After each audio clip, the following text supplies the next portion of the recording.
Hi hello नमस्कार. आजच्या आपल्या नवीन व्हिडिओमध्ये सर्वांचे अगदी मनापासून स्वागत करते. आय होप सर्वजण मस्त आणि मजेतच असाल आणि मजेतच असायला हवं. छान अशी दिवसाची सुरुवात झाली आहे भांडी घासण्यापासून.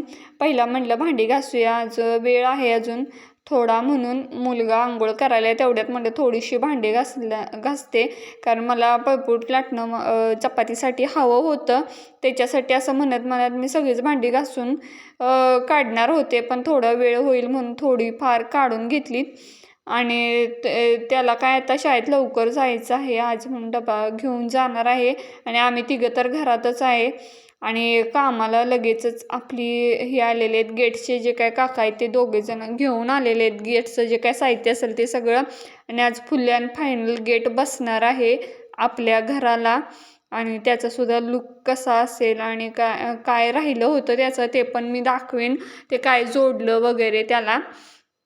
तर कसं असतं, आपल्याला एखादी नवीन गोष्ट मिळाली की 1-2 रुपयाची का असेना, पण त्याचं नवीन असलं की त्याचं नवीन पण छान असं वाटतं आणि कौतुक वाटतं त्या गोष्टीचं. हे तर फार मोठं आहे गेटचं काम, तर ते दाखवणं मला असं कौतुक वाटायला लागले तुम्हाला दाखवताना पण. आणि का नाही कौतुक करावं, भरपूर कष्टातनं आपण घर उभं केलं आणि त्या घराला आपण छान असं गेट लावतोय म्हटल्यावर कौतुक हे असणार आणि असायलाच हवं प्रत्येकाला. आपली कमाईतून आपण जे काय कष्टातून जे काय घेत असतो काही गोष्टी, त्याला तोड कसलीच नाही. कारण 1 नंबरचा सगळा पैसा आपला आणि कष्टाचा सगळा आहे, त्यामुळे त्या गोष्टींचं फार कौतुक आहेच. आणि का नाही असायलाच पाहिजे असं म्हणतो आम्ही, आणि गर्व पण असायलाच हवा. बरेच जण म्हणतात गर्व आहे वगैरे, गर्व असं काही नाही, पण वाटतं की आपण इतक्या ह्याच्यातून आलेलो आहे पुढं म्हटल्यावर थोडंफार आपल्याला सुद्धा त्याची जाणीव असते. आणि 1 रुपयाची मला तर जाणीव आहे. 1 रुपया खर्च करताना आम्ही 100 वेळा विचार करतो आणि मागे पुढे बघत असतो, विचार करतो. पण अशा मोठ्या मोठ्या गोष्टीत खर्च करताना खूप मोठं धाडस लागतं असं आहे. कारण 17 वर्ष 16 वर्ष असं म्हणजे बाहेर काढलो आपण ह्याच्यामध्ये, भाड्याच्या घरात 7-8 खोल्या बदलल्या, त्यामध्ये पण ॲडजस्ट करून राहिलो 10x10च्या खोलीमध्ये. आणि बाथरूम तर बघण्यासारखी होती, ते की आता दाखवू पण शकत नाही, कारण तिथलं रिनोव्हेट केलं आहे त्या घरमालकांनी. बरेचसे घरं अशी पडकी अशी झाली होती, त्यामुळे त्यांनी पाडून ती बांधलेली आहे, दाखवू पण शकत नाही असं. जेव्हा आम्ही त्या घरातून निघालो तेव्हा पूर्ण ती घरं एक एक पडलीतच, काय झालं समज नाही. आम्ही होतो तेव्हा सुव्यवस्थित अशी होती ती घरं, आणि जेव्हा खोली बदलल तशी ती घरं जीर्ण होत गेली. काय माहीत असं काय झालं असावं. आणि गळकं, अगदी गळकं बाथरूम होतं, पूर्ण पत्रावरचा फाटल्या होता. पावसाळ्यात अंगावर पाणी येत होतं, अशा बाथरूममध्ये आंघोळ केलेली आहे. त्यामुळे बरेचशी अशी जाणीव आहे प्रत्येक गोष्टीची. चला इकडे मला आज उपीट करायचं आहे, कारण बाहेरचे काय दादा आले दोघं पण, त्यांना पण देऊया म्हटलं. कारण आत्ता वाजलेले 9:30, नाश्त्याचीच वेळ आहे. दोघे जणांनी काय खाल्लेत नाही खाल्लेत माहीत नसते, पण आम्ही देतोच सकाळचा नाश्ता 2-3 वेळा, चहा वगैरे. आणि जेवण काय डबे घेऊन आलेले असतात किंवा घरला जातात ते दोघे पण, त्यामुळे 2-3 वेळेला नाश्ता साधेमध्ये वडापाव वगैरे आणून देतो आणि द्यायला पाहिजेच. कारण कष्टाची त्यांची पण उन्हाची कामं असतात, बाहेर थांबलेली असतात, त्यामुळे एक पाण्याचा टँक मुलगा आणून देतो, पितात ती. आणि अजून आहे भरपूर कामं, त्यामुळे कंटिन्यू करा व्लॉग. भरपूर बाहेरचे काही बदल अजून होणार आहेत, लुकच चेंज होणार आहे पुढचा. आणि कसं काय इतक्या कमी वेळात व्हायला हे पण मला आश्चर्य वाटायला लागले. चला असो, आज आहे अमावस्या, त्यामुळे मला छान असं देवपूजा करायची आहे. आणि देवारा आज बनलेला आहे, त्यामुळे आज नवीन देवारात जी काय आपण पूजा करणार आहे त्याचं जरा एक हे वाटत होतं, म्हणजे छान वाटत होतं. अशा छान देवारात आज आपल्याला देव पूजायला मिळणार, त्यामुळे मन एकदम प्रसन्न झालं होतं.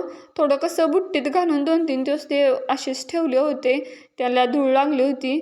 आता दुपारी जेवायला गेलेले ते बघा, हे राहिलं होतं थोडं थोडं गेटचं काम, जे काय लूप असतं ते खाली, जेणेकरून स्टॉपर पण बसवायलाच पाहिजे, दणकन आदळणार म्हटलं ते गेट झाकताना.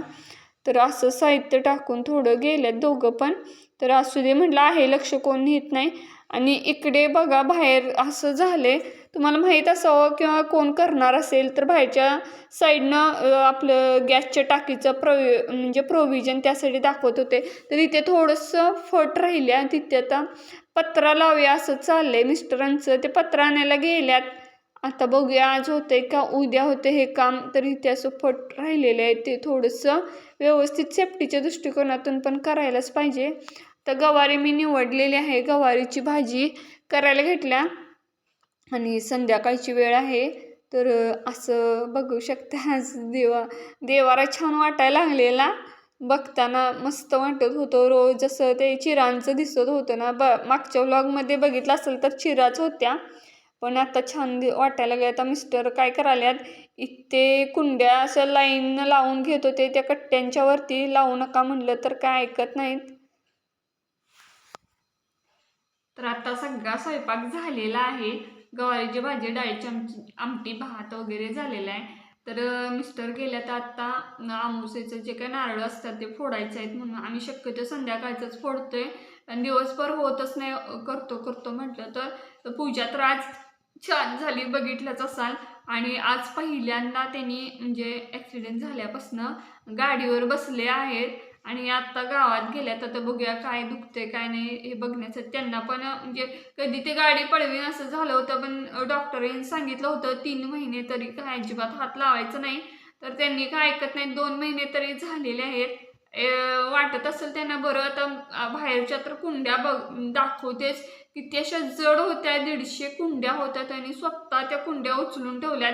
मी म्हटलं एक 100 रुपये ना ते माणसाला लावून आपण म्हणजे त्या कुंड्या ठेवून घेऊया. तर काय त्यांनी ऐकलं नाही, स्वतः सगळ्या कुंड्या बसवल्या, सगळ्या झाडांना पाणी मारलं.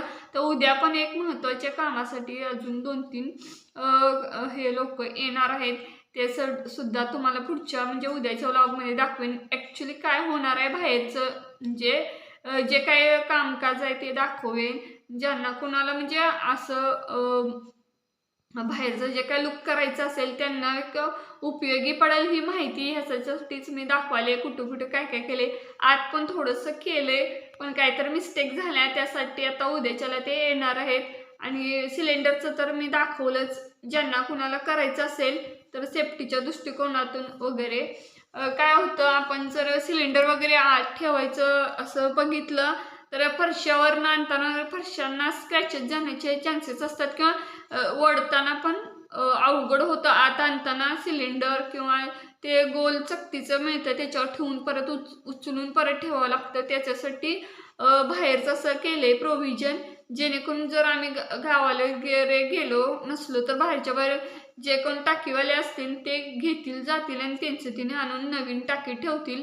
अशा पद्धतीनं टाकीचं नियोजन ते केलेलं आहे. आणि कसं स्फोट वगैरे होतात असं म्हणतात, म्हणून आम्ही शक्यतो बाहेरच्या बाहेरच असं टाक्यांचं नियोजन केलेलं आहे. त्यासाठी मी दाखवलं, बाकी दाखवण्याचं काय कारण नव्हतं. तर ते अगोदरच तसं केलं, तर त्याच्यावरती पत्रा वगैरे घालायचा होता. कसं बांधकामात जर ते घेतलं तर खर्च वाढत होता, म्हणून म्हटलं पत्र्याचं छोटं शेड करूया, म्हणून ते बाहेरच्या बाहेर तेवढं केलं. आणि सोबतच बाहेरचं तर थोडं दाखवलं. आता उद्याच्याला नक्की दाखवेन. अजून पुढचं गेटचं जर फुल्ल अँड फायनल गेट बसलेलं आहे, छानच झालेलं आहे. आणि कौतुक तर आहेच त्या गोष्टीचं. आणि गेटला पण कलर देणार आहे, कोणता देणार आहे ते पण दाखवतेच. चला मग आजचा व्लॉग इथेच एंड करते. कसं वाटतं ते नक्की कमेंट करून सांगा. चॅनलवर नवीन असाल तर लाईक शेअर सबस्क्राईब करायला विसरू नका. पुन्हा भेटू उद्याच्या छानशा व्लॉगमध्ये. तोपर्यंत बाय.